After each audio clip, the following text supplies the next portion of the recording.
ওদিকে কাছাড়, সেখানে টিকিট বিক্ষোভের চাপে বিজেপি ড্যামেজ কন্ট্রোলে জয়ন্ত মল্ল বড়ুয়া। 2026 বিধানসভা নির্বাচনের আগে টিকিট বন্টনকে ঘিরে কাছাড় বিজেপির অন্দরে বিক্ষোভ তীব্র আকার নিয়েছে। আর এই পরিস্থিতিতে টিকিট বঞ্চিত বর্তমান বিধায়কদের সঙ্গে দেখা করতে শিলচরে আসেন মন্ত্রী জয়ন্ত মল্ল বড়ুয়া, এবং যা স্পষ্টভাবেই ড্যামেজ কন্ট্রোল উদ্যোগ হিসেবে দেখা হচ্ছে।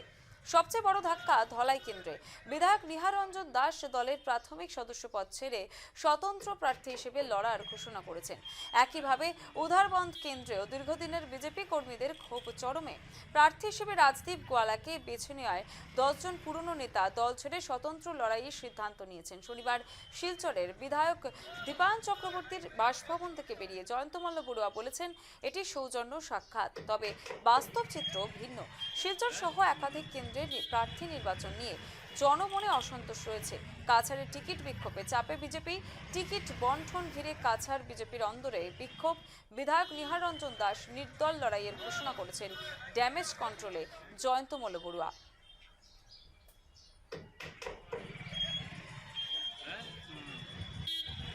সরাসরি চলে যাবো, আমাদের সঙ্গে রয়েছেন আমাদের প্রতিনিধি বিক্রম সরকার। বিক্রম, এই মুহূর্তে দাঁড়িয়ে ঠিক কি পরিস্থিতি উঠে আসছে রাজনৈতিক প্রেক্ষাপটে? দেখো সীমাশ্রী, আমরা দেখছি দুদিন আগে এখানে বিজেপির টিকিট ঘোষণা হওয়ার পর অনেক কাছাড় জেলার 6টি সমষ্টিতে যেখানে বিজেপি লড়ছে, সেখানে যে টিকিট বন্টন হচ্ছে কয়েকটি সমষ্টিতে কিন্তু মানুষ খুশি নয়, বা পার্টির অন্দরমহলেও কিন্তু কোতাহল যেগুলো আছে সেগুলো চলছে। আমরা নিজেরাই দেখিয়েছিলাম যে উধারবন সমষ্টি থেকে 10 জন প্রার্থী তারা আগের থেকেই এই ঘোষণা হওয়ার আগের থেকেই তারা কিন্তু প্রচারে নেমে গেছিলেন আর বলেছিলেন তারা, কেননা তারা দুর্দিন থেকে যখন বিজেপির ভিত ছিল না, তারা তখন থেকে বিজেপির সাথে আছেন, তারা তখন থেকে কাজ করে যাচ্ছেন। তাই ওদের মধ্যে থেকে যে কোনো একজনকে দিয়ে দেওয়া হলে তারা তাদের পার্টির সাথে থাকবেন। কিন্তু যেখানে রাজদীপ গোয়ালার নাম এসে যায়, তারপর কিন্তু তারা সেদিনই বিকেলবেলা তারা পদত্যাগ পত্র দেন, বিজেপির মেম্বারশিপ থেকে তারা রিজাইন করেন, আর তারা নিশ্চিত করেছেন যে তাদের মধ্যে থেকে একজন নির্দল হয়ে লড়বে। সেকেন্ড, সবচেয়ে বড় ধাক্কা হলো ধলাইতে। ধলাইয়ে যে এমএলএ ছিলেন নিহার রঞ্জন দাস, ওনার সাথে আজ মন্ত্রী জয়ন্ত মল্ল বড়ুয়া, সাথে ছিলেন রাজ্যিক সহপ্রভারী সুনীল শর্মা এবং কৌশিক রায় সাথে ছিলেন। তারা 3 জন বিধায়ক যাদের নাম কাটা হয়েছে বা টিকিট দেওয়া হয়নি, তাদের বাড়িতে গেছেন। নিহার রঞ্জন দাসের বাড়িতে প্রথমে গেছেন, উনার সাথে কথাবার্তা বলেছেন, বোঝানোর চেষ্টা করেছেন। কিন্তু আমাদের কাছে যেটা কথা এসছে বা উনার কথা ভাষ্য মতে, নিহার রঞ্জন দাস ডেসপারেট, উনি ডিটারমিন্ড যে উনি নির্দল হয়ে খেলবেন, তারপর জিতবেন, জিতে তারপর তিনি বিজেপিতে আবার জয়েন করবেন। এটা হলো উনার ভাষ্য। ড্যামেজ কন্ট্রোলে নেমেছেন জয়ন্ত মল্ল বড়ুয়া। উনি বলেছেন দিশপুর থেকে পাঠানো হয়েছে, যদিও আমাদের সাথে কথা বলতে গিয়ে উনি বলেছেন যে এটা একটা সৌজন্যমূলক সাক্ষাৎকার। কেননা এখানে দেখেন শিলচর ক্যান্ডিডেট নিয়ে ডক্টর রাজদীপ রায়কে দেওয়া হয়েছে, দীপায়ন চক্রবর্তীকে এবার দেওয়া হয়নি, রাজদীপ রায়কে দেওয়া হয়েছে। যেদিন থেকে নাম পাশে সামনে এসছে, মানুষ কিন্তু বিভিন্ন মাধ্যমে, সামাজিক মাধ্যমে, নিজের সোশ্যাল মিডিয়াতে, নিউজের যে কমেন্টস সেকশন গুলো থাকে, তার মধ্যে কিন্তু সবাই এটা নিয়ে অনেক মাতামাতি করছেন। কেননা বিগত দিনে যখন সাংসদ ছিলেন, তাদের লোকের ভাষ্য মতে সাংসদ থাকাকালীন উনার যে কার্যকলাপ ছিল সেটাতে মানুষ খুশি নয়, উনি ধ্যান দেননি, এমনটা করে বলছেন। শিলচর কেন্দ্রতে উনি ধ্যান দেননি, উনি কাছাড়ে ধ্যান দেননি, উনি কাজ করেননি। আর এখন এমপি আবার উনাকে এমএলএ ক্যান্ডিডেট দেওয়া হয়েছে, আবার উনাকে পাওয়া যাবে না, এমনটা করে 2022-এর যে ফ্লাড হয়েছিল তখনও উনি অ্যাবসেন্ট, উনি বাড়ি থেকে ফটো তুলছেন। এবং বিভিন্ন রকমের মানুষের জনমনে, যদিও লোক সামনে এসে কিছু বলছে না, বাট অফ দ্য রেকর্ডস যখন কথা বলে বা নিজেদের সোশ্যাল মিডিয়ায় পুরো ফ্লাডেড হয়ে গেছে, যে মানুষের অসন্তুষ্টি প্রকাশ করেছেন ডক্টর রাজদীপ রায়ের ক্যান্ডিডেচার নিয়ে। তাই এই যে 3টি বিধায়ক রয়েছেন, 3 সমষ্টির বিধায়ক মিহির কান্তি সোম, কিন্তু এখানে দেখা গেছে একটা জিনিস শ্যামাশ্রী, মিহির কান্তি সোম কিন্তু উনার সোশ্যাল মিডিয়া অ্যাকাউন্ট থেকে, বা দীপায়ন চক্রবর্তী উনার সোশ্যাল মিডিয়া অ্যাকাউন্ট থেকে মানুষকে উনি আগ্রহ করেছেন, বা যেমনটা করে কাজগুলো হচ্ছিল ডেভেলপমেন্টের কাজ। কেননা হেমন্ত বিশ্ব শর্মা এখন সরকার এখানে একটা প্রশ্ন থাকছে বিক্রম, যে ড্যামেজ কন্ট্রোলের কথা যে বলা হচ্ছে, ড্যামেজ কন্ট্রোল কি পসিবল হবে, সম্ভব হবে?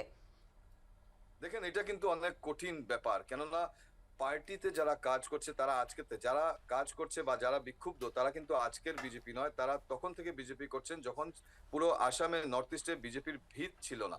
তারা তখনকার পার্টি মেম্বার্স।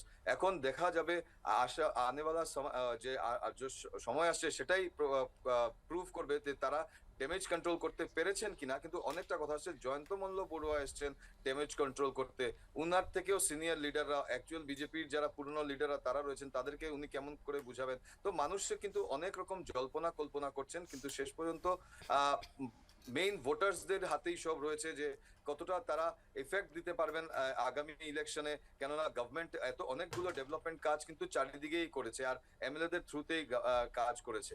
তাই মানুষ যারা বিক্ষুব্ধ হয়েছেন তাদেরকে ফিরিয়ে নিয়ে আসতে পারবেন, তারা বিজেপির সাথে কাজ করবে না ওরা বিপক্ষে গিয়ে কাজ করবে, সেটা কিন্তু দেখার বিষয় হবে।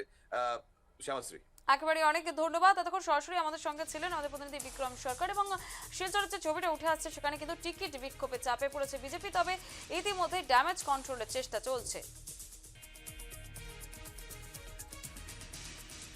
মুখ্যমন্ত্ৰী ডাঙৰীয়াৰ নিৰ্দেশ অনুযায়ী তিনিওগৰাকী বিধায়কক মই লগ পাবলৈ আহিছিলোঁ।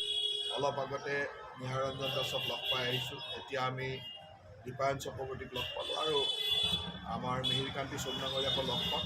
তিনিওগৰাকী বিধায়কক লগ হৈ তেওঁলোকৰ দলটোত একেলগে কাম কৰাৰ কাৰণে আহ্বান জনাইছোঁ আৰু অতি আনন্দিত হৈছোঁ যে প্ৰত্যেকগৰাকী বিধায়কে দলৰ হৈ কাম কৰিবৰ কাৰণে সুন্দৰভাৱে আগন্তুক নিৰ্বাচনত আটাইকেইটা চিট জিকাবৰ কাৰণে তেখেতসকলে নিজৰ মন বান্ধি লৈছে, সুন্দৰভাৱে কাম কৰিবৰ কাৰণে ৰেডি হৈছে। মই সকলোকে ধন্যবাদো জনাইছোঁ আৰু একেলগে আমাৰ দলটোৱে সদায় এটা শৃংখলাৰ মাজেৰে কাম কৰে, দলটো সদায় বিকাশৰ উন্নয়নৰ দিশত কাম কৰে। ডেভেলপমেণ্ট কৰিব মুখ্যমন্ত্ৰী হিমন্ত বিশ্ব শৰ্মা ডাঙৰীয়াই। এখন চৰকাৰৰ নেতৃত্বত যোন থাকে তেওঁৰ ব্যৱস্থাটোহে ডেভেলপমেণ্ট হয়। দুই এদিনত মানুহৰ ক্ষোভ অসন্তুষ্টি থাকে, তেতিয়া নিজৰ পচন্দৰ বিধায়ক বা পচন্দৰ মানুহজনে টিকট নাপায়। এদিন দুদিনত ক্ষোভ অসন্তুষ্টি থাকে, কিন্তু আমাৰ দলটো ইমানেই শৃংখলিত যে এই ক্ষোভ অসন্তুষ্টিটো বহুত দীঘলীয়া দিনলৈ নাথাকে আৰু সকলোৱে এই ক্ষোভ অসন্তুষ্টি এৰি এতিয়া নিৰ্বাচনৰ কাৰণে কাম কৰিবৰ কাৰণে তিনিজনকৈ বৰাকভেলী বিধায়কত মই বৰাকভেলী মোটামুটিকৈ মই গাৰ্জেন মিনিষ্টাৰ হিচাপে ইয়াত সদায় কাম কৰি আহিছোঁ, সদায় সকলোকে লগ পাই থাকোঁ। তেনেকুৱা তিনিগৰাকী বিধায়কে প্ৰাৰ্থিত্ব পোৱা নাই, কিন্তু তিনিওগৰাকীৰ ঘৰলৈ যোৱাটো মোৰ দায়িত্ব।